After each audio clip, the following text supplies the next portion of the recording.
we're in the Guard, so our whole point is to help our community. So I don't think it's asking too much to help outside of just the uniform. Like, you don't have to wear a uniform to be told to go volunteer. You could just do it yourself.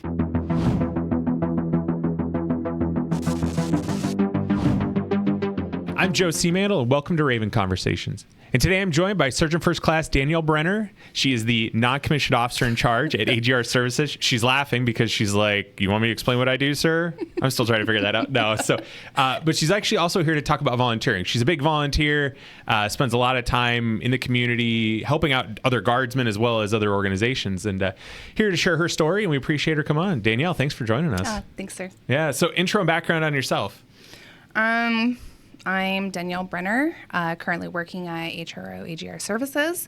I joined in 2006. I was originally 88 Mike Transportation out of 1041st in Spokane. That's where I'm originally born and raised. I joined the Guard mostly out of spite to my parents. They wanted to pick my college, and I didn't want that. But since they were paying for it, they got the choice. So I went to the mall one day, and I came back enlisted, I guess, into the Guard. So that was quite the explanation to tell my parents. Who was your recruiter in Spokane? He's no longer with us, but Sergeant First Class Metz. Metz, yeah. I worked in Spokane. I think you were like a young PFC back then. I was just a baby. Yeah. So how did you learn about the Guard? Like, obviously walking into a mall. I was just shopping with friends, and he was around. And I think the girls and I were sitting around eating lunch. Sergeant Metz was at a table nearby, and I was like complaining about the predicament I was in with my parents, and how I wanted to join the Guard and whatnot. And he basically came over and kind of, did the recruitment spiel, explained like I didn't have to go to the colleges that like someone else wanted me to do. I could pay for it myself by just simply enlisting. And I was like, yeah, that sounds great. And then he added on like, for a specific MOS, we could probably give you like 20 grand or something. And I think that's what really caught my eye. I was like 20 grand, 18, and I don't have to go to a specific college. Sounds great. Where do I assign? I think that was a bit of a culture shock to my mom and my dad. They're very proud of it now. Like, they're very supportive of my career choice, but this was not a career choice at 18. Yeah. This is definitely like just a pit stop. I got something else I'm going to do, go to college. And I never even finished college. I'm in college now, but at 18, you have to attend college to get credit for college. And that was really hard for me.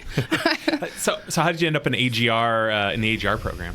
I'd spent a lot of time when we had money as a avid AT, like on orders all the time, between ADOS, extra AT, you name it, I was doing it. I was working kind of as the admin and CO for the transportation company. Sergeant First Class Woodyard kind of took me under his wing. Oh, Jeff. Yep. One of my favorite NCOs. He basically, I was a 19-year-old mom at that point. And I needed a job. School wasn't working out. So he brought me in, and it just kind of flew from there. I actually became a technician first at the G1. Yeah. So I moved over here, and then eventually landed my first AGR job in JFHQ. And it kind of just took off from there. Yeah. So now you're in AGR Services. And real quick, explain what it is you guys do and how you guys support the AGR force in the Washington Guard. Well, currently right now, so even though you said I was the NCOIC, definitely the NCOIC title.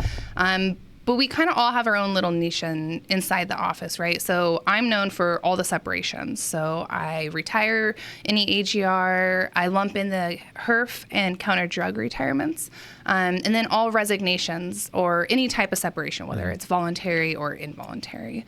And then we have an NCO that does pay, and then we have another NCO that does staffing. So basically, I fire people, is what we call it, and she hires everybody. So if I'm in charge of anybody, it'd be those two, but we all have our own little separate functions, right? And then we have Mr. Orr, and he handles all the PCS and nerd stuff behind scenes.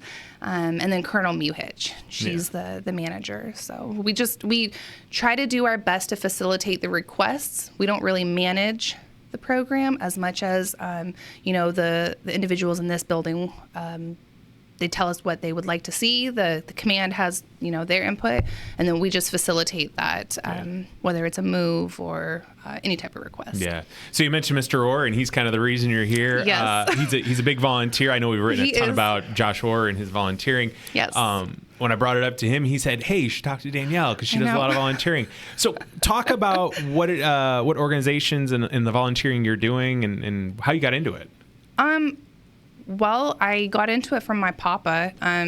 Just growing up, he was like one of a million kids. And his dad it was, if you have something to give back, give back. If you're in a good position, right? Like time is free. Like you can just give that whenever, right?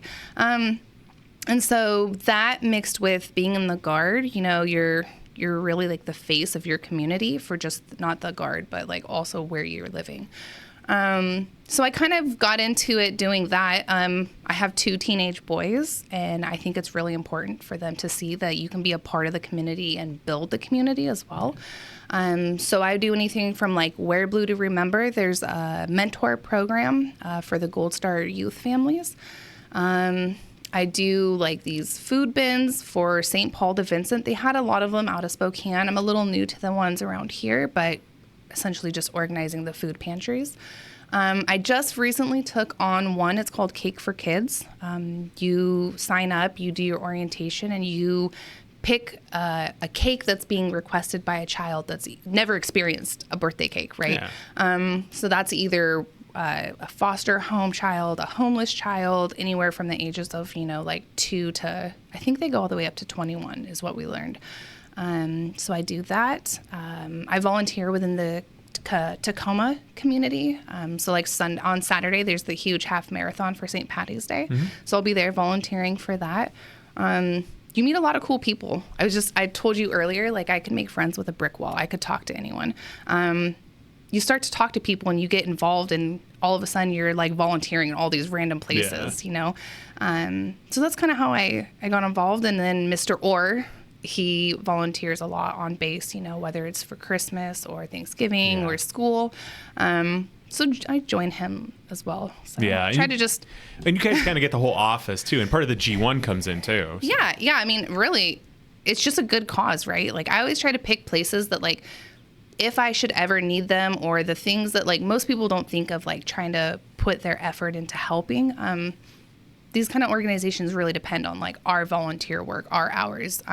You put a lot in, there's not a whole lot you get back out of it. And like in a weird way, that feels really good when you're not recognized for just doing the bare minimum, right? Like serving soup out of a soup kitchen, like that's so bare minimum. And it takes like an hour of your day, but it means so much for the people there that need it. So I always think about like volunteering, right? Holiday Magic is a great example. And that's where I think we kind of started the idea of you coming on the podcast to talk about volunteering. It is such an impactful thing, especially for those Guard families that need it, because what are you donating? 3-4 hours out of your week to go out and do some volunteering? Yeah.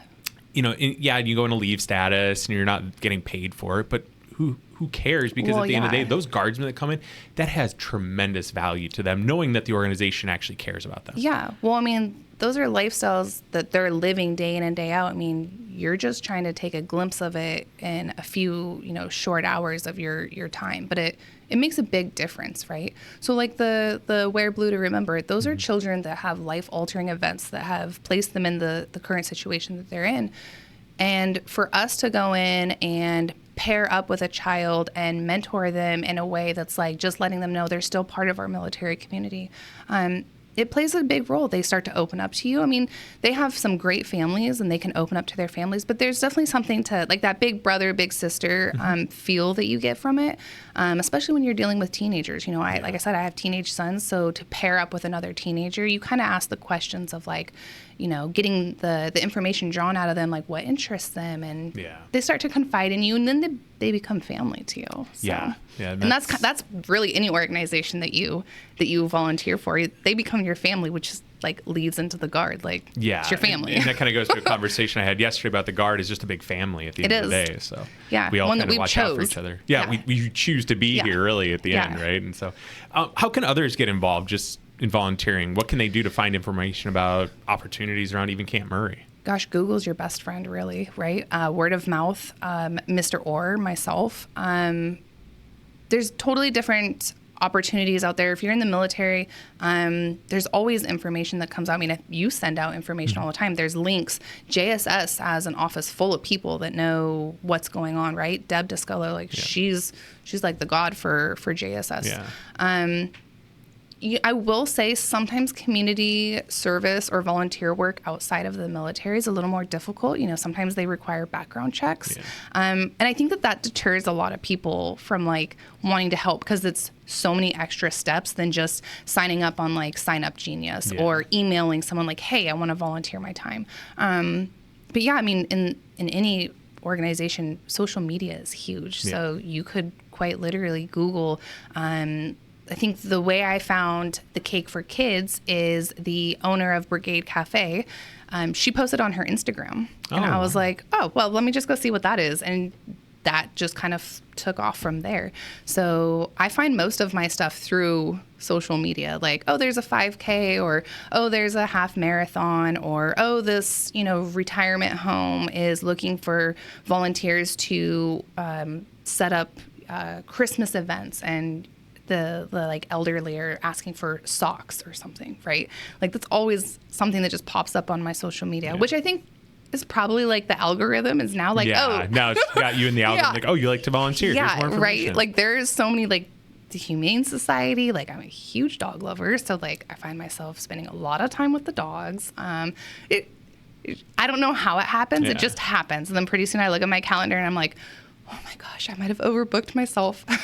Yeah. So, volunteer and you just go play with dogs for like an hour. It's not a bad life. It's not a bad life. It's not a bad life. And really, anything else you want to add? You kind of hit every question I had. So. No. I think you'd be surprised at how fulfilling it is to just do the bare minimum. Like I said, we're in the Guard, so our whole point is to help our community. So I don't think it's asking too much to help outside of just the uniform. Like you don't have to wear a uniform to be told to go volunteer. You could just do it yourself. Yeah. So that's true. It's a huge thing. Makes a big difference. Yeah, it's very true. No, I appreciate sharing that. Yeah. It is a huge thing to volunteer in your community, especially in the Guard community. I mean, like we said, we're family at the end of the day. We kind of all take care of each other. So if you're interested in learning more about volunteer opportunities, we can throw that information in the notes of how to get in touch with JSS.